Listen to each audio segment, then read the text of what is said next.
I'm gonna be totally honest with you guys. I've kind of been dreading the release of Deadpool and Wolverine. I know, shocker, right? Like, to anyone who's ever watched one of my videos, I'm sure this is quite the surprise. I've been so quiet on the subject. It's arguably the most controversial take I've had on the channel, and that's probably saying a lot, to be honest. I really haven't been looking forward to this one, in large part because I've just never been that big of a fan of Marvel's Merc with a mouth. Sure, I understand the appeal of a vulgar, smart-ass assassin who recognizes the fictional nature of his world and uses that as an excuse to play with his reality. But the kind of lowbrow humor that has come to define the character just isn't for me. And that's not to say that, sometimes a joke doesn't land here or there, but just by and large, Deadpool is obnoxious. It's not my thing. And that sentiment extends to his first 2 live-action films. I found that first film mildly amusing at the time, a cool little experiment and a great success story, but boy, does it great on repeat viewings. It's like finding yourself locked in a Reddit comment section for 2 hours while dropping the most surface level observations about the superhero genre and acting like it constitutes an unapologetic satire. Meanwhile, the second film, well, for every aspect I appreciate about it, like David Leitch's approach to the action, the X-Force gag, or Josh Brolin as Cable, there are like 5 other things that don't work for me. Tomorrow, we'll find the biggest guy in here, and we'll make him out, bitch! And while Ryan Reynolds is undeniably perfect for the role of Wade Wilson, after 2 movies and countless other films in which he was basically just playing Deadpool by another name, his sardonic shtick started to wear thin. Like, yes, we get it. You think making sexual comments about men and relentlessly slinging pot shots at X-Men Origins and Green Lantern is the funniest thing in the world. Like, cool, but please get a new routine. At the end of the day, I think Bo Burnham said it best. Deadpool is so deeply troubling to me because it's like $1 billion corporation winking at the audience and everyone's just totally cool with it. You know what I mean? It's like, it's a $200 million movie with a guy being like, here's the trailer for my stupid movie. Watch it, you idiots. And everyone's like, yeah, he gets it. And I'm like, does he? Does Deadpool get it? Yeah. That makes me look at stuff and go like, man, like, but that's, irony is, and all that stuff is like just toothless. And so when they announced they were moving ahead with a 3rd Deadpool, this time under the MCU banner, alarm bells started going off in my head. And then every new detail I learned seemed designed in a lab to not work for me. First, they committed to making it a buddy film featuring Hugh Jackman as Wolverine, dragging his version of the character back onto screens despite his poignant end in Logan. Then there were all the jokes at the expense of 20th Century Fox, which would be standard fare in any other Deadpool movie, but took on a slightly more mean-spirited dimension when dropped in a movie produced by the very studio that absorbed 20th Century and laid off hundreds of people in the process. Finally, there was the slow drip of cameos in every new paparazzi photo, TV spot, and trailer. It's no secret that I've grown incredibly frustrated with the cameoification of the MCU, and this looked like the apex of that infection, a hollow piece of corporate autofellatio masquerading as art and filling the screen with as many recognizable faces as possible in hopes you wouldn't notice, like a parent jangling keys in front of an infant so it doesn't realize it just shit its diaper and started screaming. A movie so terrified of losing that audience's attention that it's devoid of any thought that may be deemed too challenging and overrun with glib, soulless jokes purposely designed to dull any moments of genuine sincerity lest it be considered boring or cringe. Put another way, Deadpool and Wolverine felt like the antithesis of everything I value in blockbuster filmmaking. But the funny thing about movies is you have to actually watch them before coming to a conclusion like that. So while I may have walked into Deadpool and Wolverine with more baggage than I usually have, I was open to being swayed. And you know what? I'll be damned if I wasn't swayed. For 2 hours, I sat in that theater and ate almost every single cynical, jaded, negative, exhausted word I'd said in the lead up to Deadpool and Wolverine. Well, almost. Now, if you're watching the big screen violent showdown between 2 basically unkillable superheroes in Deadpool and Wolverine and thinking, I want to get in on that action, I have good news for you. You can just play Project Demigod and engage in superhero carnage to your heart's content, free of risk to life and limb. Project Demigod is the ultimate superhero simulator. In Project Demigod, you can stage massive comic book battles that utilize ragdoll physics in a limitless sandbox. Toss cars into ninjas with super strength, fry robots with a bolt of energy, swing through cityscapes, or master tactile melee weapons just like Deadpool. Choose from over 40 power combinations and create your dream hero. Sure, hell yeah, we're gonna spit fireballs from my hand, that makes sense, as you lift enemies off the ground with the other. Stretch your right arm out and attack foes from afar as you summon typhoons with your left. This is just the beginning for Project Demigod. New powers and features are on the way. Full mod support is already included, allowing you to customize the game with community-made mods from Mod.io. And Project Demigod is slated for numerous frequent updates in the coming weeks and months. Project Demigod is available on MetaQuest 2, 3, and Pro, and PC VR on Steam. So what are you waiting for? Click the link in that damn description and download Project Demigod and save 20% from the Meta Store by using the code SUMMER20 52A893 at checkout. That's that code right there. Use it at the checkout. Get 20% off. Play this awesome game. You're gonna have a blast with it. Project Demigod is the ultimate superhero simulator, an amazing virtual reality experience. And it's a great way to celebrate the release of Deadpool and Wolverine. And thank you so much to Fast Travel Games for sponsoring this video. Going into Deadpool and Wolverine, by far, my biggest concern, you guys already know this, was the fact that Hugh Jackman was returning to the role of Wolverine. After 2017's Logan served as a profound and beautiful farewell to not only a version of the character that had existed on screen for almost 17 years to that point, but to Hugh Jackman himself, who had said in countless interviews that he was hanging up the claws for good. Rarely in this genre, or in cinema more broadly, does an actor get to resolve a character's journey so definitively and so intentionally. Logan was thoughtful and complex in a way no other X-Men film had ever been, a fitting tribute to a character that helped launch the golden age of superhero films. And so I was skeptical at the idea of dragging Hugh back for one last ride. Hell, skepticism is kind of an understatement. I loathed the idea. It cheapened the finality of Logan. Sure, they were gonna come up with some in-universe way to explain how he couldn't come back after dying in Logan. Multiverse shenanigans and whatnot, like, I get it, I've heard it all before. But that doesn't do much to lessen the impact. After saying goodbye to Jackman's Wolverine, here we are again.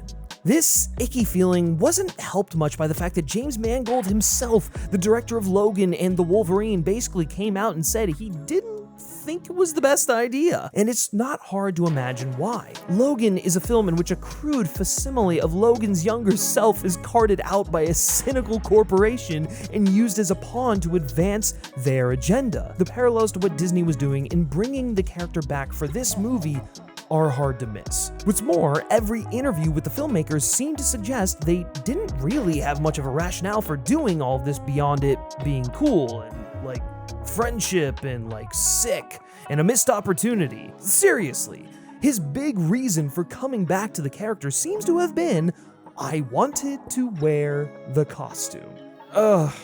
If you don't think that's bleak, God help you. I mean, Jesus. And yet, despite all this, the movie somehow makes this decision work. Like, I won't bullshit you and say it totally works for me. I don't think you could ever convince me that this was something that needed to happen. But as far as things go, they somehow managed to make it work. You get the sense that director Sean Levy and everyone else involved recognizes how cynical it looks to bring Jackman's Wolverine back after he was definitively retired. So the movie smartly decides to lean into that feeling, opening on an extended sequence in which Deadpool exhumes Logan's corpse and uses it as a weapon. It's a moment so tactless and overtly irreverent that it kinda highlights the absurdity in being precious about the character's death. Sure, Logan means a lot to us. In fact, we learn it means a lot to a lot of people in-universe as well, such as the TVA, who at one point relevantly recite the film as though quoting a seminal piece of literature. But it's just a story. And other stories coming along and upending that finality can't change that impact. The sequence is almost like ripping off a Band-Aid. Wade. What follows is a fun little sequence in which Wade travels through space and time looking for a new Wolverine to bring back to his universe and fill the gap left after Logan's death, because without him, the universe's core being, the timeline, will inevitably collapse and fade away. The not too subtle in-universe explanation for the end of the Fox X-Men universe in the wake of the Fox-Disney merger. We're treated to some admittedly fun alternate Wolverines, like the Henry Cavill one got me. We finally get to see Wolverine, quote-unquote, fight the Hulk, so y'all can stop complaining and asking for that. And the short Hugh Jackman was, I got a nice laugh out of that. That was pretty good. But after that, we arrive at the Wolverine that will be the co-lead of this film, a particularly sullen iteration who has withdrawn from society after failing to save his version of the X-Men from an anti-mutant attack. In a way, this feels like a bit of a retread of what we've already seen Jackman do as the character, echoing beats in all three of his films in which Logan has gone into hiding, usually in the woods or somewhere, and has to be dragged back into action. But for as much as it would have been nice to see Jackman try his hand at a totally different characterization of Wolverine, there's no denying Jackman is just so goddamn good at this. I mean, that's kind of why we want to see him in this film. We want to see him playing Wolverine as Hugh Jackman would play Wolverine. He isn't given a whole lot to do, more or less playing the same note for most of the film, but even still, he slips back into the character with total ease. And because he isn't leading the film for once, he's given greater latitude to be an unrepentant asshole the entire time. Now, granted, he's less of an asshole than Wade, and he's the kind of asshole that kind of speaks the mind of the audience in reaction to Wade, but more of an asshole nonetheless. But perhaps the most astonishing thing about the way the film uses Wolverine is in how it manages to actually make the fucking suit a resonant part of Logan's story. I'm stunned. Throughout the film, Deadpool asks Logan why he's wearing the costume, in part because his Logan couldn't be caught dead in a colorful costume. You actually go outside in these things? What would you prefer? Yellow spandex? Logan is cagey on the matter at first, but eventually reveals that it's a tribute to his fallen X-Men. Not too dissimilar from the Logan we know from the original X-Men trilogy, this Logan was unwilling to commit to the team, unwilling to put on the costume, and that attitude ultimately caused him to be absent when they could have used his help the most. So now he wears the costume at all times, almost like a widow wearing black to symbolize their mourning. And you know what? Man, I'll be damned if I wasn't a little impressed by this decision. It may seem simple, but it effectively imbues the costume with significance within the text of the film, mirroring the significance seeing Hugh in the costume has done for the audience. The filmmakers went out of their way to give this aspect of Hugh's return genuine emotional resonance beyond surface level fan service. And you know what? For as overflowing with fan service as this film is, and believe me, it is, each instance is surprisingly thoughtful in much the same way. For instance, Dafne Keen is back as X-23, specifically the same version of the character that featured in Logan. And while it would be easy to point to this as a pretty blatant attempt to capitalize on the audience's nostalgia for Logan, Deadpool and Wolverine goes out of its way to give this appearance a little more weight than that of a frivolous cameo.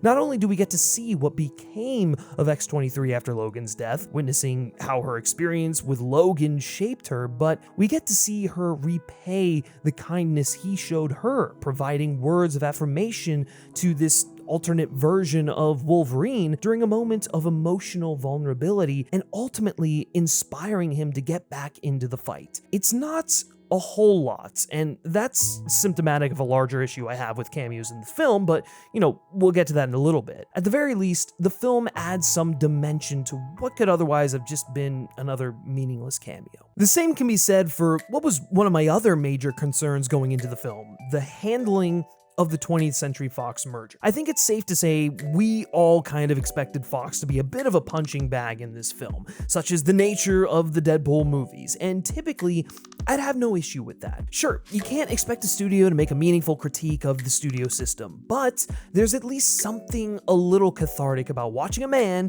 in a red gimp suit making little irreverent jokes at the expense of his corporate overlords. Like a jester lightly roasting the king without ever crossing the unspoken line to deliver real, substantive criticism. But Disney's acquisition of Fox would have given this kind of shtick a decidedly more sinister undertone. Now it would feel more like the jester going all in on the people his king just slaughtered, which is slightly less cathartic. So while I don't have any allegiance to 20th Century Fox as a corporation, I wasn't particularly looking forward to a bunch of mean-spirited jokes amounting to little more than a corporation doing a victory lap around the corpse of its slain competitor, all the while throwing red meat to the audience in an attempt to get them to celebrate Disney moving itself closer to a monopoly. It would just feel gross, so fucking gross, especially considering all the people who were laid off as part of this maneuver.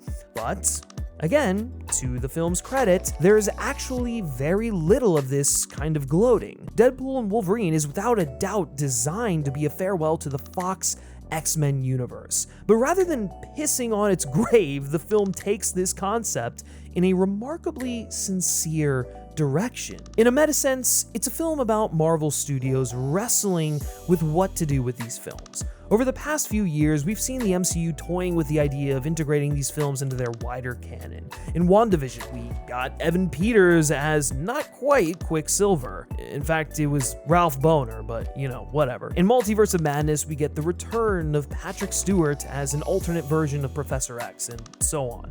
It's clear Feige and company want to use the X-Men, but they don't seem to know how to let go of these films, and it makes sense. Feige was actively involved in their production long before he became the head of Marvel Studios, and they clearly hold a sentimental place in his heart as a result. But bringing over the parts of the film that worked while excising all the things that are less convenient has thus far been a fool's errand, a series of half measures that haven't really amounted to much. And so Deadpool and Wolverine dramatizes this conundrum by putting Wade at the center of things. In the film, Wade is selected by the TVA, a stand-in for Marvel Studios, if you will, to join the MCU. But in order to do so, he has to abandon his world and all of his loved ones within it. The reason he's given is that without Wolverine, the one that died in Logan, there isn't much else in his universe worth saving, so it's set to be pruned. Deadpool refuses to forsake his universe and breaks free, intent on finding a Wolverine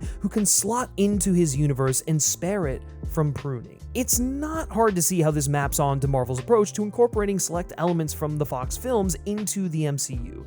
Deadpool is essentially trying to save the Foxverse in the wake of a merger. As far as I'm concerned, this is exactly the kind of satire that has been missing from these films. Some of the best Deadpool stories ever written have reflected the real-world context in which they were created, commenting on editorial decisions being made and other behind-the-scenes going-ons, but the films have felt somewhat unwilling to get into this, instead opting to focus its attention on broadly satirizing superficial tropes of the superhero genre, like, whoa, superhero landings and whatnot, which that joke isn't funny. It was never funny. Let's stop acting like it's funny. So it's refreshing to see a Deadpool film fully take advantage of the meta nature of the character and build a story around the character reacting to and resisting an editorial decision. It's the kind of fun this character excels at, but is often pushed to the wayside in favor of, dick and fart jokes that play to the lowest common denominator. I've seen a lot of other critics read the fact that the film is essentially about Deadpool saving his universe from the Marvel chopping block as a cynical attempt